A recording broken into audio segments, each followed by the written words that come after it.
Voltemos, gente, com a segunda leva de perguntas. Quem não assistiu a primeira, o vídeo da manhã foi a segunda etapa de perguntas. Já temos um vídeo no canal respondendo perguntas. Hoje pela manhã entrou mais um e agora estamos com mais um, que é muita pergunta, muita dúvida sobre sítio ou pessoas querendo ir morar em sítio. Então a pergunta que eu tinha falado hoje de manhã, que a gente ia responder, então vai ser a primeira. A Fabi Sumariva perguntou: qual é a nossa maior fonte de renda? Pai, pode começar? Eu acho que assim, a renda a gente mesmo que faz, né? Hoje a renda nossa, que depende do sítio, não chega ainda para se sustentar, porque a gente resolveu fazer uma vida saudável. Então aquilo que a gente colhe no sítio, que a gente se alimenta do sítio, não precisa comprar em mercado e é mais saudável. A gente optou pelo orgânico, todas essas coisas assim. Então a gente não tem assim uma renda fixa, né? Não temos, Porque... E eu, no caso, não tenho nenhum trabalho fixo, né? Somos todos autônomos. A vizinha chama aqui no WhatsApp, tem servicinho tal para fazer, eu vou lá e faço. O outro vizinho chama servicinho assim, eu vou lá e faço. Muita coisa eu tenho ferramenta aqui que meus amigos não têm e eles vêm me procuram para fazer serviço. Então é esse tipo de... E aqui sempre tem, né? Eu como representante também, a gente tem uma renda de fora, que não depende única e exclusivamente do sítio, né? Mas é uma opção de vida, né? O Calu, ele é representante comercial de confecção, então a fonte de renda mais fixa é a dele, mas também é autônomo e não é... Hoje a gente não pode dizer quanto ganhamos, não existe isso pra nós, a gente nem falaria igual, né? Mas não existe, nunca existiu desde que a gente casou, né? Porque a gente sempre foi autônomo, varia, oscila, um mês tem um pouquinho mais, outro mês menos, então a gente administra assim, a gente não faz muita dívida, a gente vive o dia de hoje.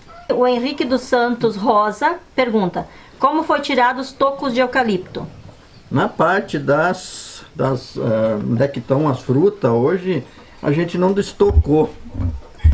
A gente pegou, deixou, já que a gente plantou fruta, deixamos apodrecer o toco. Claro que leva uns 2, 3 anos para apodrecer esse toco aí. Então ele já serve como alimento, ele já melhora a terra também para apodrecer o toco. Mas tem como pegar uma reta escavadeira e arrancar elas, né?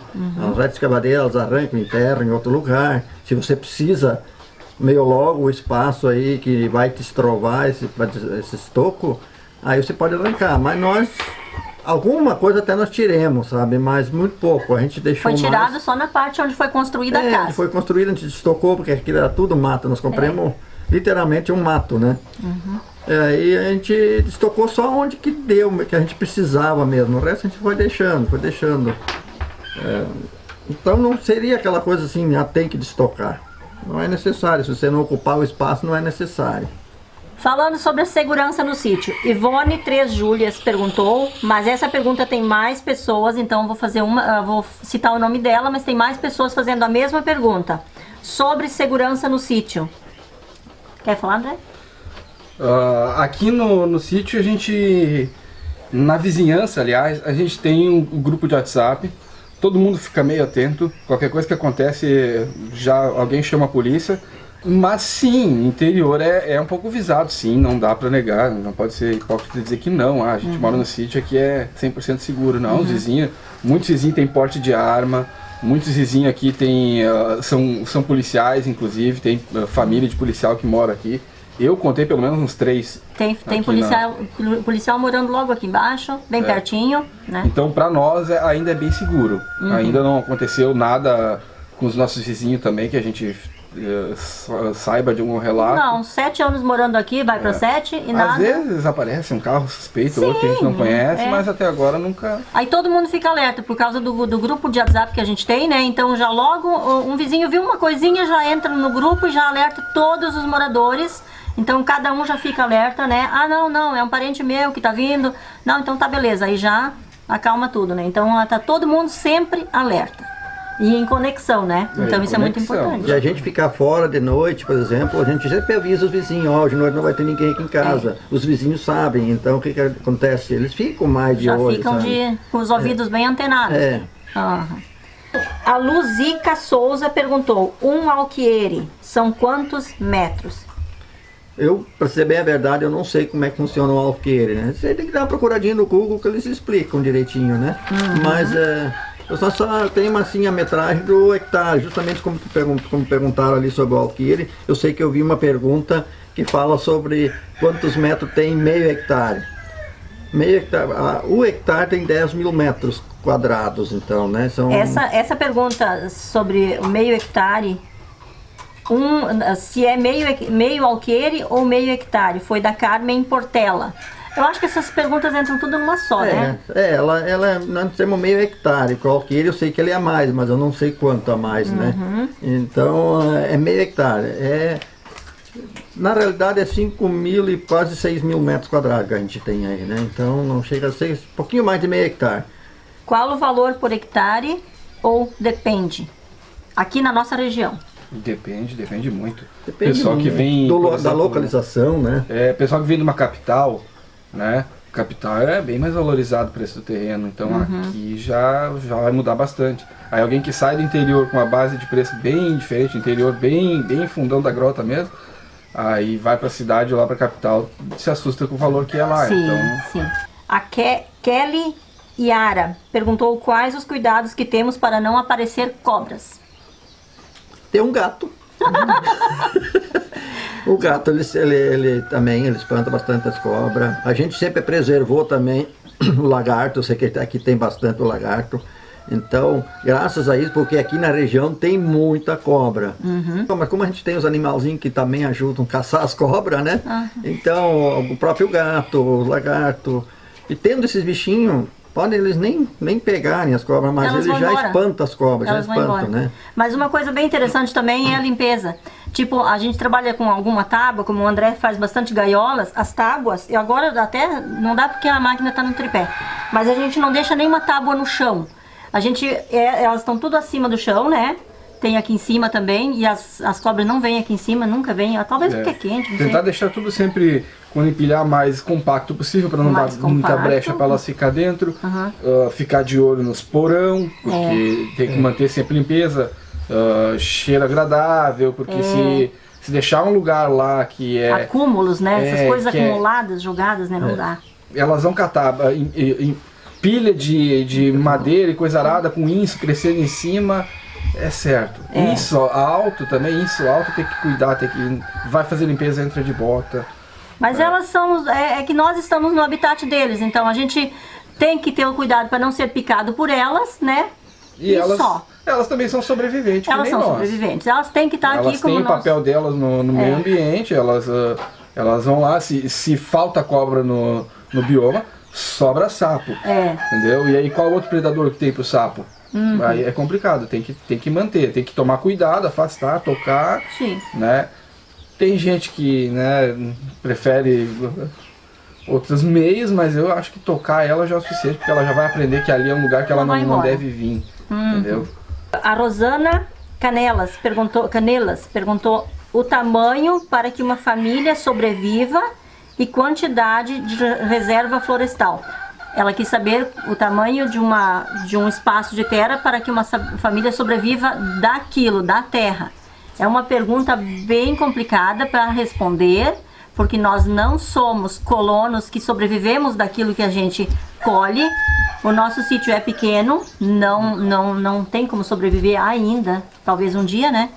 E também tem a questão do o que você vai produzir. Exatamente. Se você vai produzir milho, não tem como em meio hectare.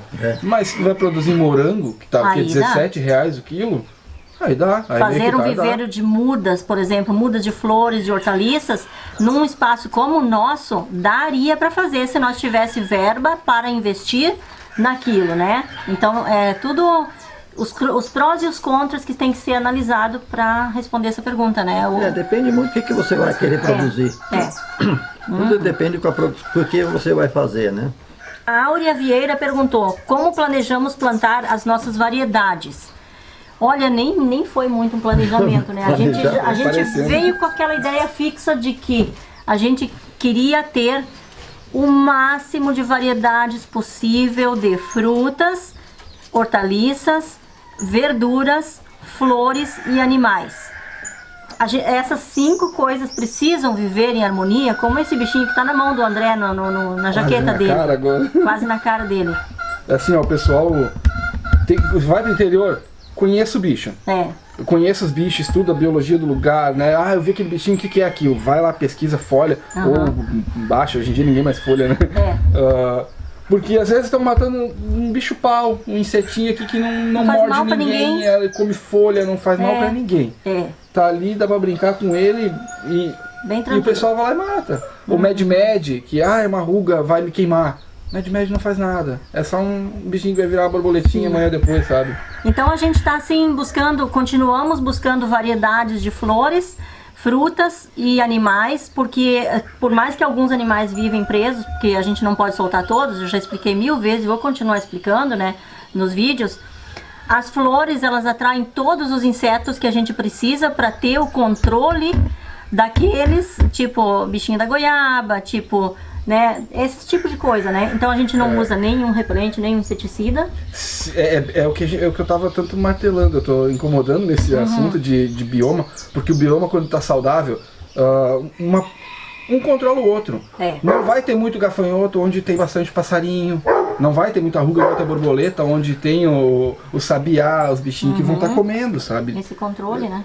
Eles se controlam, não vai ter o excesso de um nunca. E nós estamos muito longe ainda de chegar ao ponto que a gente quer, mas a gente está tentando equilibrar o ambiente onde a gente vive, aqui, o nosso canto. A gente não pode interferir no dos vizinhos, mas a gente está tentando equilibrar aqui, né, André? A Anice e o Carlos querem saber como está o novo lago. Pode falar, André. O novo lago vai ter que esperar um pouquinho. O novo lago, a gente está a trabalho de formiguinha nele. E a gente vai estudar bastante como é que ele vai ser feito, sem pressa. Porque, nem que demore 10 anos.